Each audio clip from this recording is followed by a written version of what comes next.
Good afternoon, everybody. I am happy to be with you all for this global environmental conclave organized by ITV Network. The theme and integrated vision of Sustainability Agenda 2030 is very relevant and topical. We need an integrated vision for crucial issues like environment and ecology. We can't work in separate chambers and silos and hope for positive outcomes.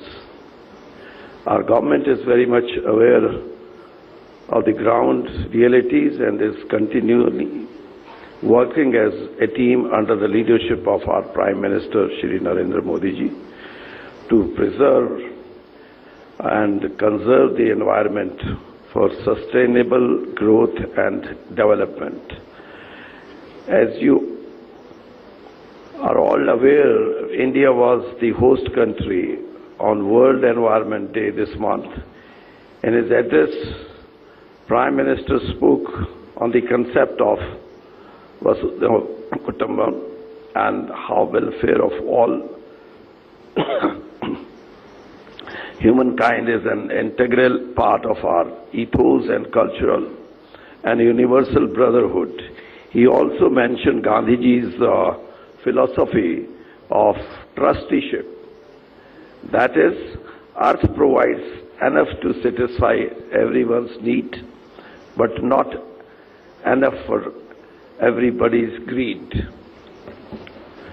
We live in a country where 5 elements of nature, that is Prithvi, Agni, Jal, Vayu, Akash, are treated as gods and are revered and offered prayers. Our day begins with Surya Puja or Surya Namaskar. We have festivals devoted to these elements of nature. So nature, environment and ecology are intricately linked to our lives. So our problem is not lack of commitment or awareness. It has to do with striking a balance between increasing population, finite resources and developmental needs. At least we are not running away from our national commitments or pulling out of the treaties like some of our countries despite stress in our resources. That latest you know. In fact, we are on track to meet 2030 nationally determined contribution of reducing 33 to 35% of emission intensity of our GDP. If you look at our initiatives during the last 4 years, many of them have a direct positive impact on environment. These include 4 crores new LPG connection, 30 crore LED bulbs installed across India, and massive push towards renewable energy generation. We are already the 5th largest producer of solar energy in the world and 6th largest producer of renewable energy.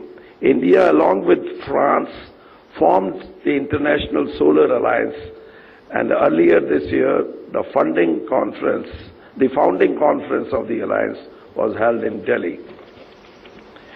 As Prime Minister Shri Narendra Modi ji shared in his speech on Environment Day, we have a robust national biodiversity strategy with only 2.4% of the world's land area India supports 7 to 8% of the recorded species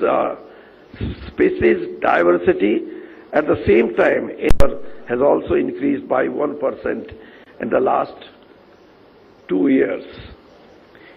We have also won well in the field of wildlife conservation. The population of tiger, elephant, lion, rhino, and other forms of wildlife is on the rise.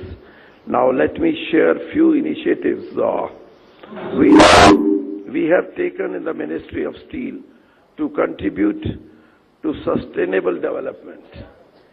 Steel is world's most recycled material, and we are taking steps to ensure that we also make maximum use of the recyclability. One of our PSU, that is MSTC, will start an auto shredding center in the coming year. It is the first of its kind in the country. Ministry of Steel is also working on scrapping policy, which is in advanced stages. We are also examining the feasibility of setting up scrap-based steel plants in North and West India. Our steel companies are reducing water and energy consumption in their steel plants and planting trees on a regular basis. They are investing huge sums in installing pollution control technologies. We are also promoting steel usage for better life cycle cost and less impact on environment. Companies are making wood finished steel to provide material for construction of houses, furniture, etc.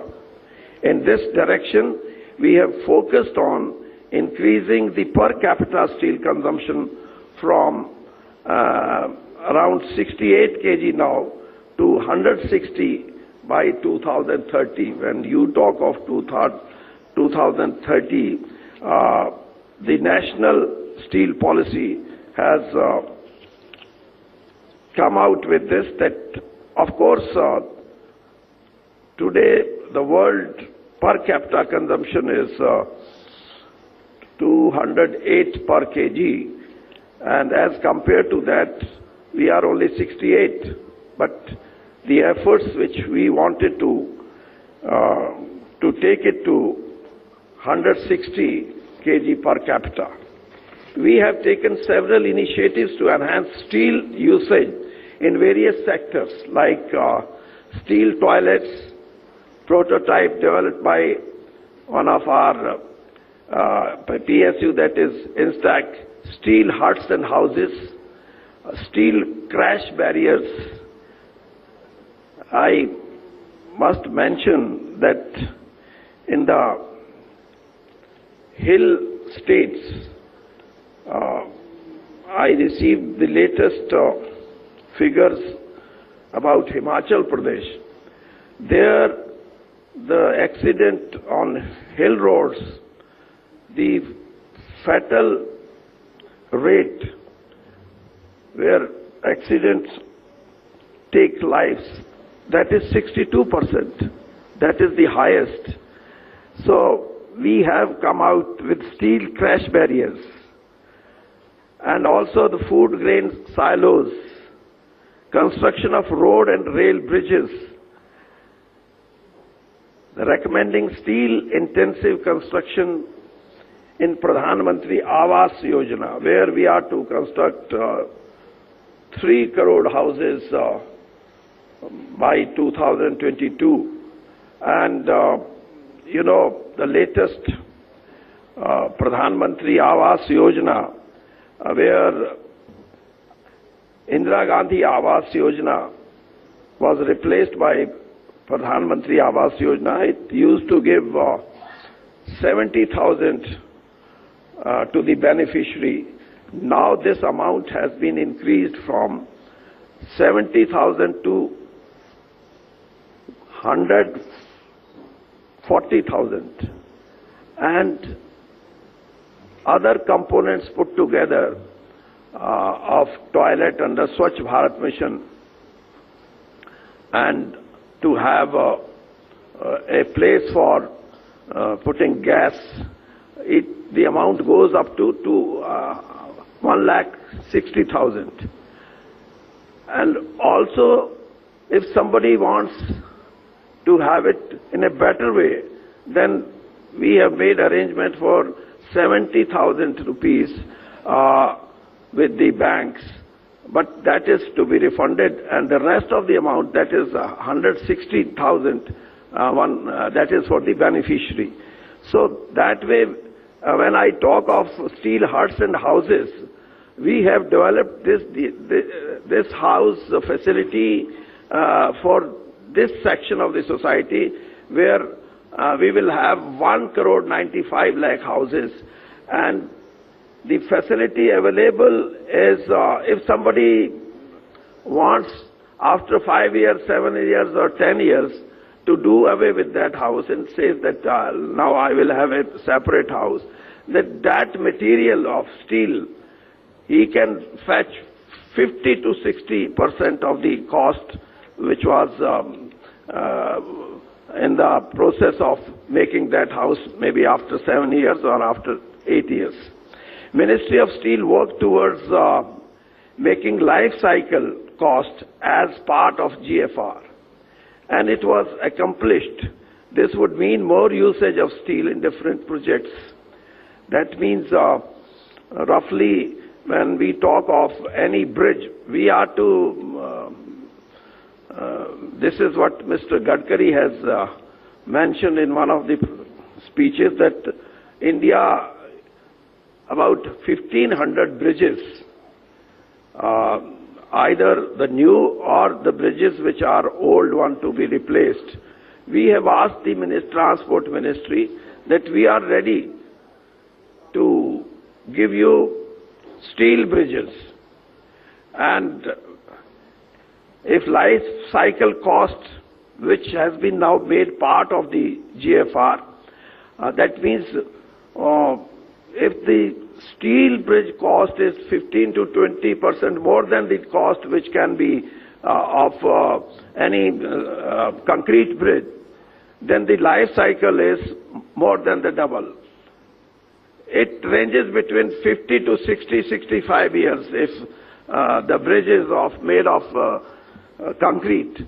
But steel bridge would be not less than 120 years of age, and there are examples you can see. If some of the railway bridges, even in Delhi, you can see that bridge on Yamuna, it is more than 100 years old. So this kind of facility, which was accomplished, naturally the use of steel now compounded. Last 4 years, the consumption is increasing between 5 to 7%. So this way, more forests would be saved, and so many other factors which are the concern of this global environment conclave. I am sure all of you would also help us spread this message of using steel. 2030 agenda of sustainable development has finalized the theme of leave no one behind. Let us all work in this direction in our respective fields of endeavor. And lastly, I would say that some of the where protection of environment comes into play, some of the things which are not visible, but they are part and parcel. I cite one example on this account, that in my state, from where I belong, Haryana, the forest cover is 4.4 or 4.6.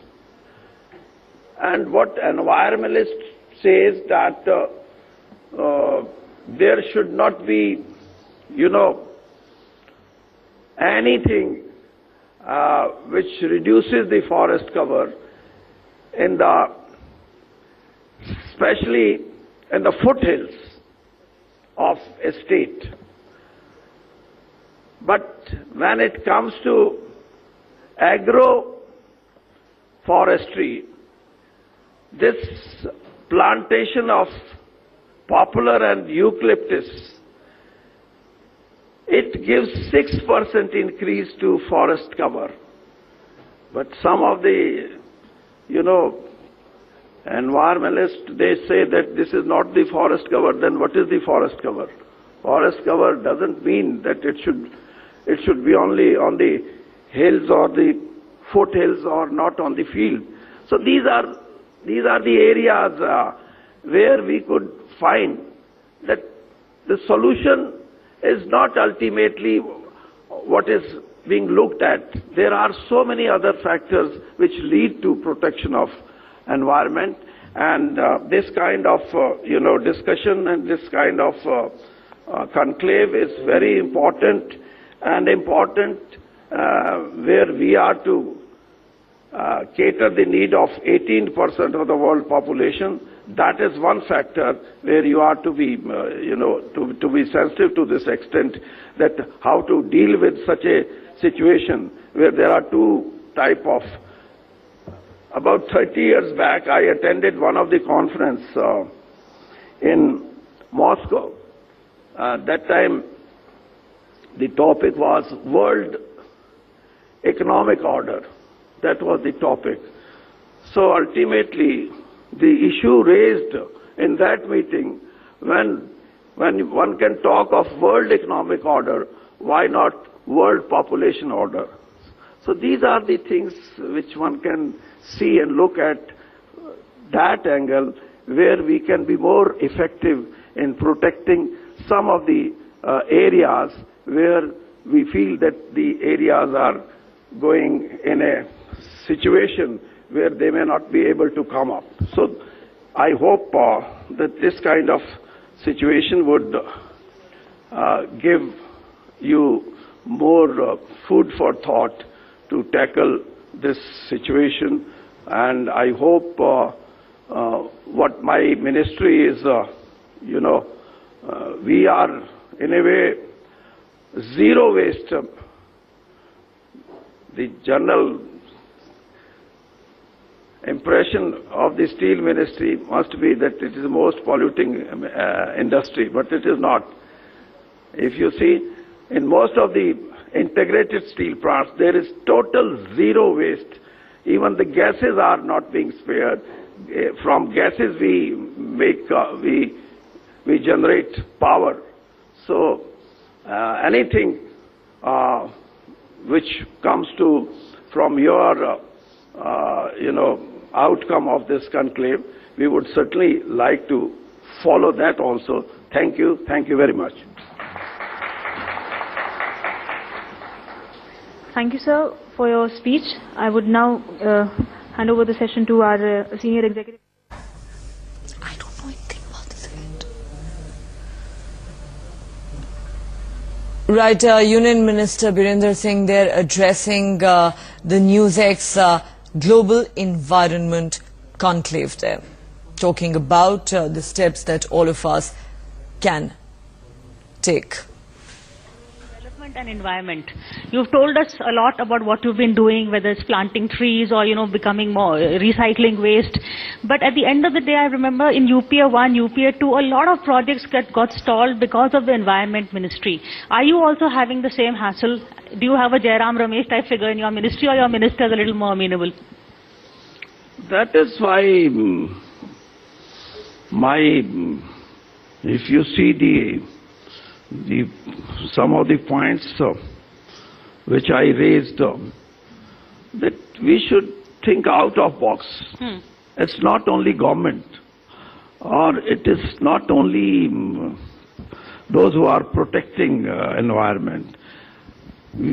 Some of the things, if we can think out of box, there are other examples also, but one thing you would realize, about 6 years back, the main articles which I used to read about environment. The perennial rivers would vanish and all. And on that year, if you remember, there was heaviest snowfall, the record snowfall of 100 years. So some of the factors where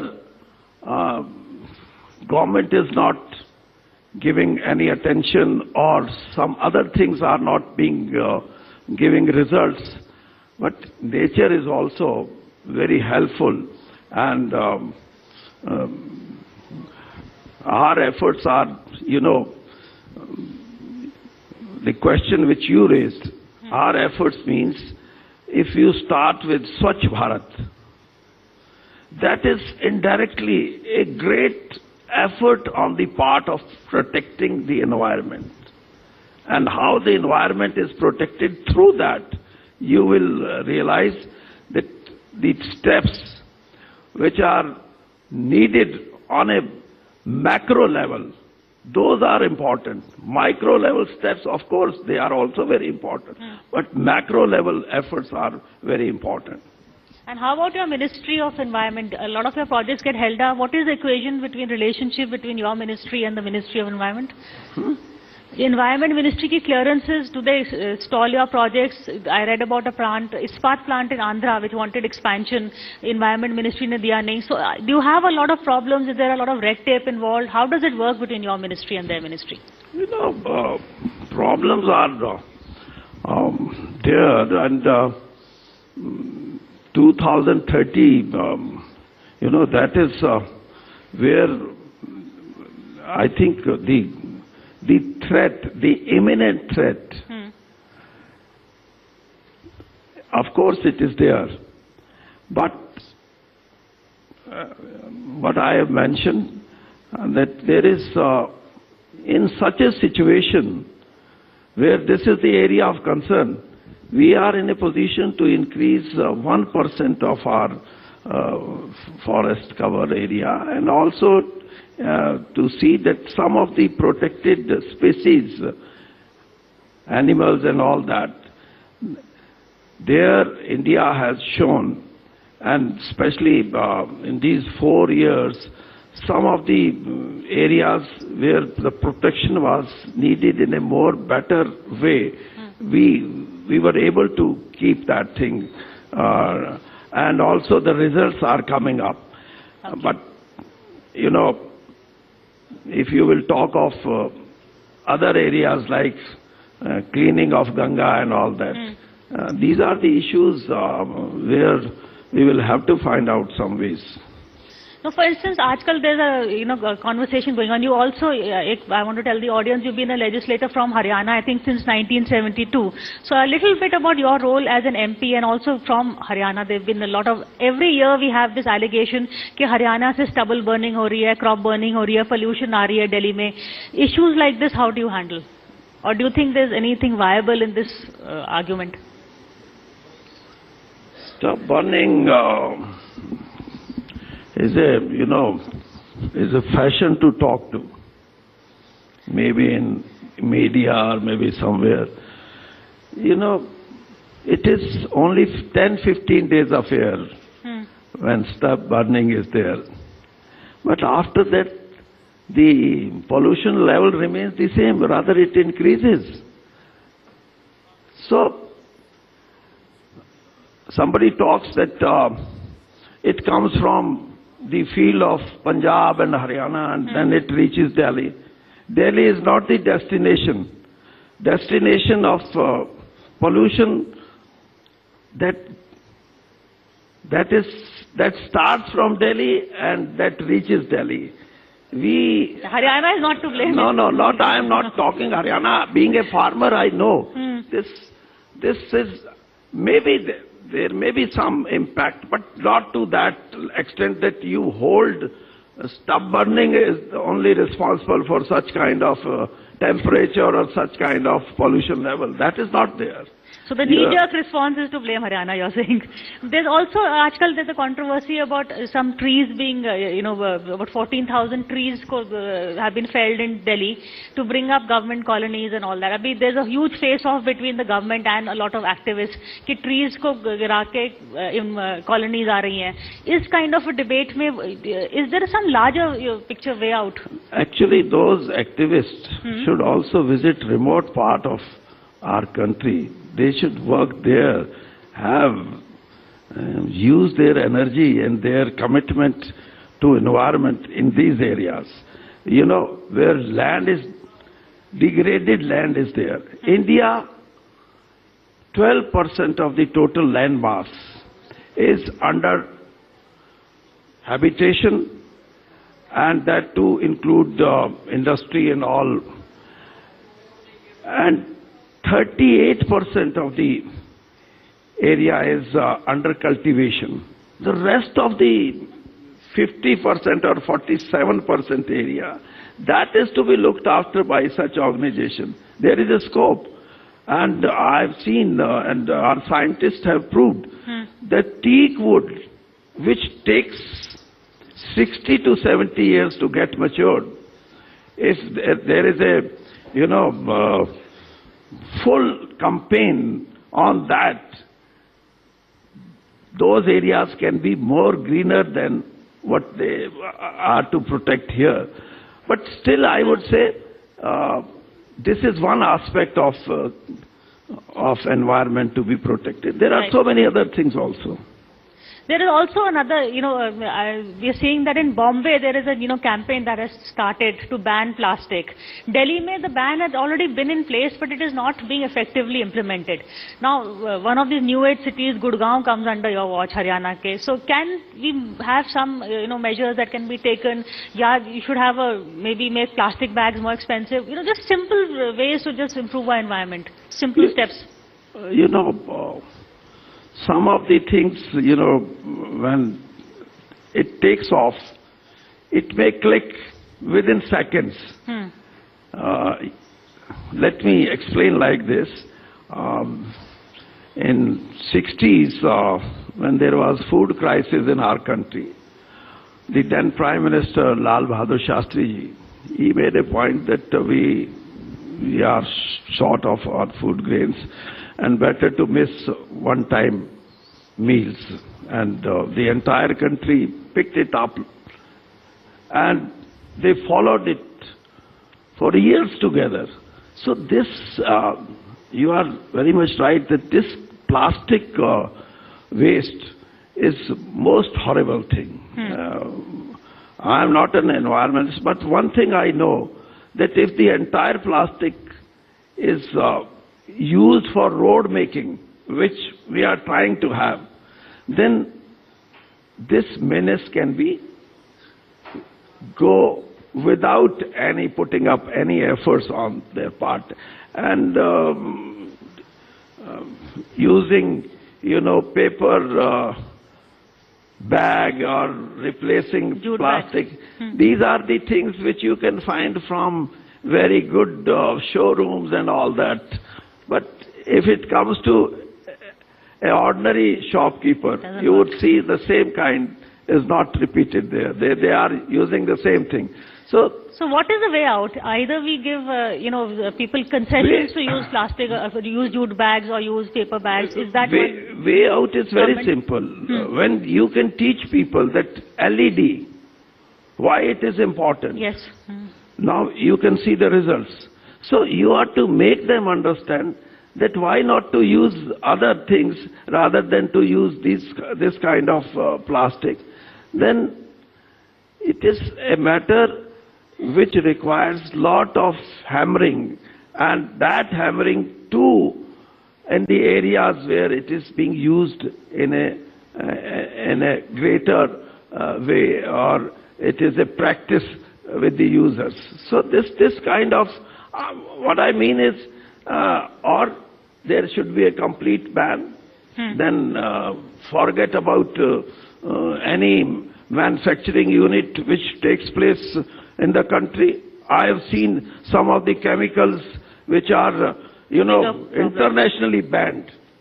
And I know one of the, factory, they produce this kind of chemical, which is, I'm amazed to see that the entire area near Ganga, it's polluted.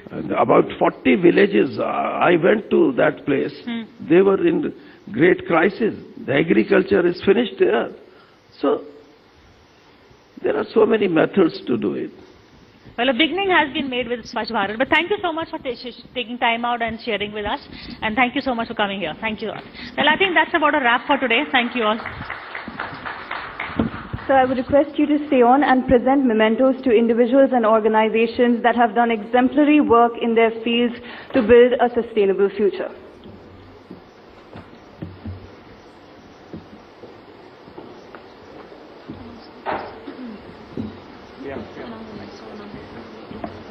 I would like to call upon the stage Raghu Saxena, who is going to receive a memento on behalf of Mike Hargovind Pandey.